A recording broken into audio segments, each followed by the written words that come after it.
Inside Story Uganda, real source of political updates. Voters tetugenda kufuna gundi ejja ali kati abala they commissioned an inquiry a research without informing their boss. Yes, ate yogetere kire kiri was n'entya nnyo yagambye eki n'agamba n'ekyo n'agandi wayi kakati Africa nakiwulira Putin yakyogera Putin yaganti abaddu gavadde sente bazitwala ebweru ne bafuula continent yaabwe a cemetery gye baziika abantu. Have you ever seen Chinese leaders seeking treatment abroad? Have you ever seen Russians going abroad for treatment? Naye mmwe kakati gundi ono gundi speaker ate abantu Jacob Olanya byebogera bibinyo yatwaliddwa eri n'ekyembuuza nti ennyonyi bagikyatalinze akawumbi kamutamale miso kanirayibu inform you that yatandise n'okutambulako mu mugundi mwali miso eri everywhere miso is everywhere nante miso togizanye yatandise n'okutambulako gundi yasigala kajingo kajingo yasigala ati spokesperson yasigala atya anti oli mulwadde nedda you must be there ati mukekkereza naye muyinobe mujogo tovola bye bibalimye chatadikeni yabadde tetwala bangi omulwadde speaker yali baddeko spokesperson we who briefs the country you are in a fluid situation bamwadde obutwa bakoze batya kakati ali mudwaliro ly'abasiyas ali ludwaliro mumanyi be baboogerako. That's why you mishandle issues. Kajingo would do with this man nanti bagamba ebyaherese omusawo okuuma ebyamala. Yes, and nkubulira yo spokesperson mutu kutegeeragana kati ono whom do you rely ne management yabalema ewali sente vuko state babeera. A man said a very experienced politician very close to the president said we have failed to deliver and we are treating people like slaves and masters. And as a result, when it comes to battles, a slave cannot fight because a slave wants to get rid of the chains Zobadom Sibi. Very good explanation. But why do you reserve those things yourself? Kakati Tamale, ekyamalwaliro gaffe okubeera nga malwadde kituyigiriza kinga abantu batwala mu naye ate tewali akoze amalwaliro gaffe teri gavumenti ekoze amalwaliro nga ya abantu baga nti amalwaliro gaffe malwadde ebizimbe weebiri naye temuli wadde eddagala. My childhood memories. Abazungu bwe bakola oluguudo lw'e Masaka ewaffe tebalukwatako lwakoma Masaka nga tuyitawo ku Bukoba lubadde lwa ttaka okutuuka 71 Amini yakoze oluguudo lwonna alutuusa ekyotera Museveni yalutuusizza Mutukula mukitegedde wennakulira ewaffe nga mu district ndowooza okuva e Masaka nga laakayaani Kaliisizo health center today is a hospital nilakayerina nanti n'abantu bali batono anti nkubuulira government but if these people were close to Museveni who have stolen the drugs who have sabotaged all improvement center anyanzibye kubanga mu mwakola ensobi bakola mistakes biri bayagala okubba nembagamba tebayinza kuwa sen notegeka mukolo ng'oli Christian nogane kakati sente ezente n'embuzi naki byembadde nenda okugulira abagenyi kambagulire walagi batamire tomanya nti ate dwakadi demand more abagulidde emmere akolaki. These people have been stealing government funds intended for service delivery. Kakati as a result they are realizing that the public bobali balowooza mbu mukalwa ogula buguzi sente ne babeera nazo and these younger people are realizing 5,000 z'otugula akalwe kagwa tetujja kukkiriza ne baleeta bimata mabuuku kakati nga baago bakasola ayogerako afuwa ne batujjira ekimata mabuuku ne bakireeta bakibbereko ettaka ly'essango bbe ombaka wefe mata mabuuku obwekyo tya mata mabuuku bamuyimpozinga ku bantu okumanya kasolo nze neewunya bakasola abo that's why kyova baba bajoga sempijja ne baga nti wa sente z'amawako ne bakutala mu parliament bakusensalingi enkya n'okomawo nti oli minisita nga bano ntuula nabo kasolo nze namuwonya nga nakalima falsifying the documents nga ne bamutta omuntu ne bamusuula mulale ye bakwate kasolo netombulidde kiri tugenda kufuna mwekyo okuyiga abanene bakomewo balongoosa amalwaliro gassempijja mwemunyiigako ddi naye mwemunyiigako ddi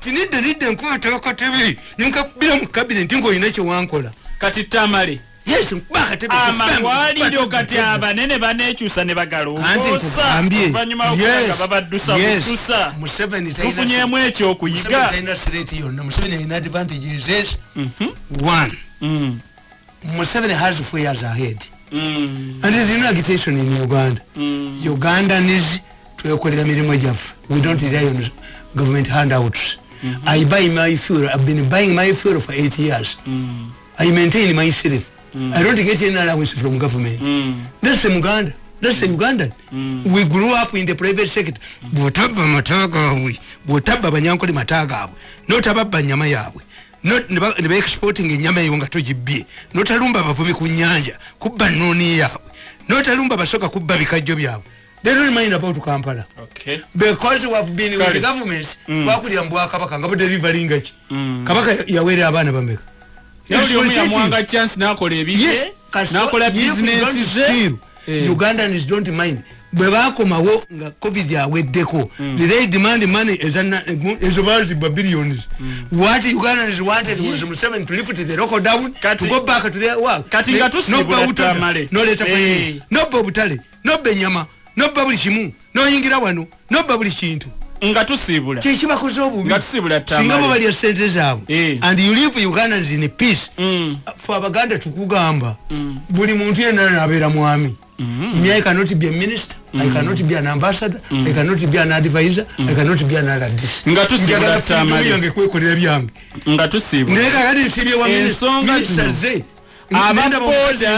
ababoda Tamale bagambye nti bagera bakebera amaaso amatu balabo banasobola okuvugira mu kibuga Minister Chris bali omunsi yavuddewo bali omunsi gwe byavuddewo Museveni yabyogedde gwe bali omunsi nkukubira akatambi gwe nga muli mu meeting bali omunsi plotting to implicate Museveni in the murder of Nebanda damoyogere bali omunsi damoyogere talk again abakoda chetagisa bakebera maso n'amatu n'omusuma Minister bali omusuma nayenga buli wamusifukulawo buli wamali omunsi afukulawo buli kintu kya Museveni ate kyagera mu state house nakibuuza ebintu kituna kiti n'omutwe gwakyo Minister wa information gwokakanya bwekitokerera ekiteekamu ebyakyo where was Museveni ngagamba tiyana unsiti ngenda bakubira bali omunsi nga batudde mu meeting yagambye bagenda bakebera amaaso Minister Kabuye Tyoka togabye wa Kampala olaba ne kitabu wako yaleka takagabye mbucho genda tule kitabu nakutuma erinnya kyova togayanga ne kitabu nakulekera nsi era Museveni bwakola ekintu bukitabula nabwa mugende mulondere bujjo ne ataka kafeketi sikamanyi akokose kamanyi ntedda kwate kutakisha tukambule mpale era bulungi Tamale tubeebaza mwenna betubadde nabo olunaku olwaleero Robert Kyagulanyi Center President wa National Unity Platform happy birthday emyaka 40 is common in politics this is one reason why governments lose power or be defeated in elections losing power abantu bakitegera losing power and to be defeated byanjawulo like this government they not lose Uganda it was not defeated in Uganda it lost Uganda a defeat it means was not defeated yes a defeat means abantu abadde bakoye there's no mistake za Museveni bamuzanyira munda nga bamuzanya babe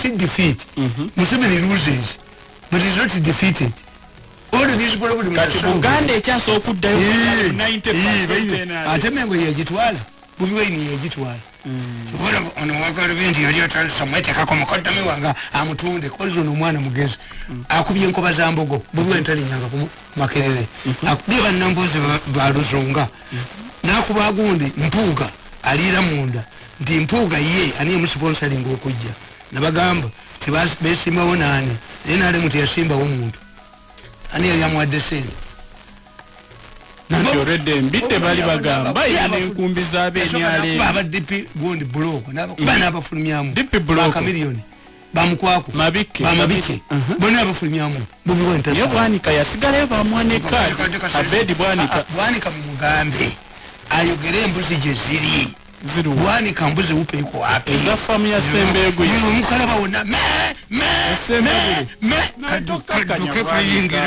kaduke kayingire mu motoka kade kagala kubeesooka nako kaabano si ka Museveni kaabano abafere nempuga wabafere nawe yes bafuma n'abafere Museveni yabaddeyo nekyaga Museveni bateera kati basekulanga ebinyeebwa yabasekulanga ebinyeebwa solome abubira buddusu olaba kano tukakyalabika kano akawunyenyo akabbye nnyako tekakyalabika mawulire kavaamu kano olabe bwe kanyumya olutabaalo kaduse emitindi ne kabulya banne bwako omusajja abadde anzita obimubuulidde tiye mbyogedde byonna ne kaasama kakati kalabira konna mu ofiisi okuba enduulu kasajja kabinnyu kaweddemu nti nkugamba when a government bwe tukugamba nti losing power means that the government embarked on a self-destruction mission. It did mistakes that were avoidable. A defeat means that voters wanted the change. It does not depend on the performance of the government. Therefore, in many cases, leaders operate like OBI. They find themselves at a point of return. Bafuna abantu OBI yali muvubuka n'akwana omukazi malaya n'amulya n'amumalawo ne bakadde be n'abeerabira kana limba demonstrating n'abakulembeze bafuna ka group akabayingiramu nga bwalowooza kago kagezi nnyo. How do we make ourselves relevant? Singa nze saali mugumu wano tibali ayina bugumu bwange for 8 years I've resisted kubi tetuliddamu kwogera siriddamu bakolera tetuliddamu kukola kyenna kimu bwemubanga muli balokole you pay my money muli nsasula nti omwana oyo yatukolera naye okutuula nammwe tubwatuka ekyo I gambled with my future. I gambled instead of I thought I had found the allies. I ended up landing on a political landmine. Life yange mwajita bwina ebizimbe bwina zekaina aje tuogere nilimbe mbatta batuyite wabe watuyita tuogere asanga bo mirambo tusingana muri fite wandula omulambo tuseje bwetaka kuba bukulu nemwe ne babajoga ne bakujana ne bakuteeka wano oli komawa. Interestingly, like Obi who spent all his income on Kerala, while he abandoned his poor and old parents. Political leaders are forced to commit mistakes and fail to consolidate themselves into power, but only appease a group that looks to be very important to them. In 1983, following a failed coup in Kenya, President Daniel Arap Moi failed to address the prevailing situation and instead resorted to violence. The president failed to understand the real masterminders of the failed coup. Like I don't think that Museveni can be happy when such a people bebakubanti abamanyi. Bano bamuyingira tabamanyi. Museveni kyagala nnyo Museveni yagala balaga abaana bebakuddemu enjala. Atya. Takyagala. No, it cannot be Museveni abayalwanira era mpulidde boogera waliwo ke basaasanya nti agala nti Bobi Wine mwali ose ne mumukuba anti kakati osanga kuoto baali bamufiidinze information nti omusajja abadde ayagala kutta babadde bakuteze was lying on falsehoods. Omukazi yagamba nti Bobi Wine tumukutte n'emmundu ziriwa ate driver gwe batta teyaliwa Bobi Wine yali wa mukyala Njuba yali wa muwala wa Njuba anti balimba muwala wanjuba nti bagenda omwisimbawo kati Museveni abamba ndoninga doza bamuwa lipooti enfu omwana yafa n'okufa kati addira ttiimu ye gye yali akoze agiwa Bobi Wine. Yes nti mujja kujoganga abantu mukyala Njuba teyakibakola omuganda tajogebwa omuganda nga ayinawo kaalyawo akola emputtu ffe tuli baganda bannaku zino baluzunga no omuganda must be strong. Nanye na bemyaka 8 obwo buvuka mbu bembwanamiza nkugamba Moi naye yalemwa okulemwa atya anti Moi yalemwa okutegeera abadde bamuwamba. Neither did he get to know the reasons behind the coup. Had he found out he would have made the political reforms. However, Moi became more dictatorial than before. He sacked senior army officers, including Air Force Commander Major General Joseph Kariuki, a Kikuyu, and replaced the army commander with Major General Muhammad Mohamud, a Somali of Kenyan origin. Moi filled the Kenyan army with the Somalis, whom he believed lacked the appetite for political power.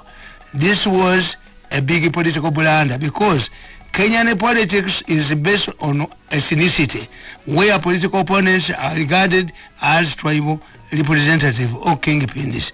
Although the Somalis were loyal to Moi as an individual, the decision alienated him from other tribes such as the Kamba, who had earlier dominated the army and the police force. Moi's decision to pamper the Somalis encouraged many Somalis to leave their tribal country, Somalia, to settle in Kenya. But look here, wow. Kenyans have lived to pay a heavy price for this. Moi went further and established torture chambers in Kenya. The coup plotters were extradited from Tanzania back to Kenya, charged with treason and executed. This was intended to send a strong warning to the military. Moi had earlier been regarded as a strong Christian, a Mulokole, who could not sign a death warrant. He also amended the Kenyan constitution to declare Kenya de facto single-party state. In 1963, Kenyatta had forced Kadu to join his ruling KANU party, but preserved the constitutional provision that maintained a multi-party dictatorship in Kenya, a multi-party democracy in Kenya. Moi, like the earlier mentioned examples, thought that he was undermining his political enemies and consolidating his political power base. This also backfired. Those who were not members of KANU could not participate in politics. The other group that had been in the opposition joined the KANU, those who were living in KANU and demolished it. Yes, they joined the KANU and demolished it from within. For example, Raila Odinga joined the KANU, became Secretary General, but once Moi anointed Uhuru Kenyatta and announced him as his successor, Raila bolted with many others, leaving KANU an empty shell. Yes, katika ukaraba. KANU nakawandikira nti obusika bwa Museveni bugenda kubeera bulade. Naye mukiwonedde watono oki predicting nnyo twakiwonye mukiwonye twalabye nabagambye nti when two rivaling groups each has something cannot forego, they cannot end. As long as the Americans are choosing what they call the Mickey fundamentalists, and the Mickey fundamentalists are saying America wants to dilute Islam, the war cannot end. Okay. Kati wano wabadde faction ebbiri emwagikubye wasobola okumeruka winda emwagikubye olaba kukoogera n'olutu lwako n'obutu obukajagaladde kano kennyo keekukumye munnaabwe yeke endaba gye namulabyemu nako kaabaddeyo akakaja wajja kaabaddeyo kana akawunye ennyo kaguddewo lujjire kagenda kaabaddemu akaseera katono obweddanga mbalabo omusajja profesa yamugambye toyogera nnyo munnange bw'onoyogera ennyo mirundi mwesonyiwe naga nti bannange oba naliko ki oba naliko eno gundi syndrome kakati kana kataba nakawandiika ddi naye mbaga nti Museveni saving etanga from its hostile tips nali ntegeeza ki n'olulimi nenduteekawo nti Museveni lulimi naye amanya agali supposed dokumu gegalukola ki gegaluluma nempandika akataba akalala the state house cast kali kategeeza ki naye mbaga nti Bobi Wine si ekizibu kya Museveni Amini yalumba Tanzania nga batta abantu bali mu Uganda naye mbaga nti ekyo kikolimo kiri mu state house omukulembeze atula mu state house tategeera ti abamulumba bali mumwe. Okay. Good event. Nempandika kati nembaga nti byandala tabbanga ku luguudo killing a medical doctor to save a couple. Nembaga nti oyo omukazi akulu ababbi abalekawo n'akwata ali innocent. Ne kati bamugjewo bataddewo mu bali badde bamusiba ani akulu would go to prison bamukuzizza akulo ye head wa Interpol kati akulemba international police tamale nedda akulu sticks tasula kubera mu Interpol akulu sticks we shall fight bamukuzizza mtu analida tajja kufuna kirala bulide andi Museveni chimukolo ubinti hata yanonyayo obululu nti atati anti nedda a dirty person should be dropped once akuluka note will be rejected like bamukuziza ku Interpol international level tetwayinza kudira mola abadde wano nga awagira ba criminals n'agenda ku Interpol. Some of us we are consulted by international organizations. Bwe bana consult yogera muwayo you should be to prison. Nawe Tamale Akulu needs to go to prison, straight to prison. Nena kalema to prison. Yes. Kana wanenga gamba nawandika kukuyamba bazi kandabe how mbabazi plot mbabazi Rwabogo bafana kana Rwabogo be government yonna najimalawo nembabazi za ku government ya government ya Museveni nembabazi ngatumulabe ennaku zinagenda akomawo mu kifaananyi asembedde abantu babuuza anti Museveni agenda ekintu kikwata mu kigo anti Museveni yafuna mu lwansonga a woman who reshape her husband does not come back. But a woman, if a woman comes back, what happens? The man cannot change his conduct. Atuba mama gundi ya kumau. Atuba mama gundi ya kumau. That's why for me sad. I have allies in the government. Nkola gana nabo. Na yet to have a job in the government. Nakoma kwenyu. My last posting was that one. The first job I got when I was in the government, and that one the first and the last. Nadde wange n'entuula Tamale abantu bagamba nti Museveni yetagoba aligoba kodi omuntu amujja wano bagenda zeno ona avudde wano bagenda okuddaze wano bagenda ne bakaba nze sigendangayo they need a job omuntu nakabira ne babyanga akoze bikolobero n'omuzza sitaki kazi ya serikali mimi sitaki kazi ya serikali sitaki kazi ya serikali bwetumulidde ngulanga kyo tusomera mu inzizi group eno zanagirabirawo wajiraba group eno nagirabirawo kakati wegirabirawo nentandika ku nempandika wabwa nereka konti bungobe era bwakugoba nevayo netumpa mulimu mulala. You were like telling me that you have taken my wife and you are giving me a house girl, housemaid. That is humiliation. How can a man like me be an advisor? Nyabakadde bakubalugunda basajja bakulu bakadde ebyaba advice nyumba zaddi na oli nawo okuzoli ku 60 floor twala yo sigenda yo ebisige ntulina bono sibuta byenyo nawe tusingana na tulene bucha mani tusinka no omutu nuno nali mutidde kyankwanza mbo ntwala bunyigiriza kakati baba kozeyi beo nate buduka sudiru ne mukola ne mwandikira n'ekitabo naki ne bugenda ne bumugamba gwomu wa sente ne bumukubira simu takikwata abaganga badiri yakukya wakati bine mbunyesa nkabatera Museveni yatera mafia yagitera amamwe yagitera amanyindo yagitera amayiso yagitera amatansi yagibinga mafia masajomu bigwa wali kukana akanu kenyo tekakyalabika kekukumi akanu kenyako bonyi buli bubiri nakakabadde kamemengo ako kasaitia kwende kuteka tepu wansawo ndi kuteka tepu mwekizozi baligenda gisala muhanga tali gisangamu kijogere ko sajjogene ndi kumalamu oba mumpita wako zanyi tugende maso tutandika butanzi obutolo lutandika butanzi nga terugwa duli mukugwa ai kankubulize Tamale I will never talk to olukwa lwe lutandika I will never talk to these people ne bamagala emyaka 10 they will pay they have started paying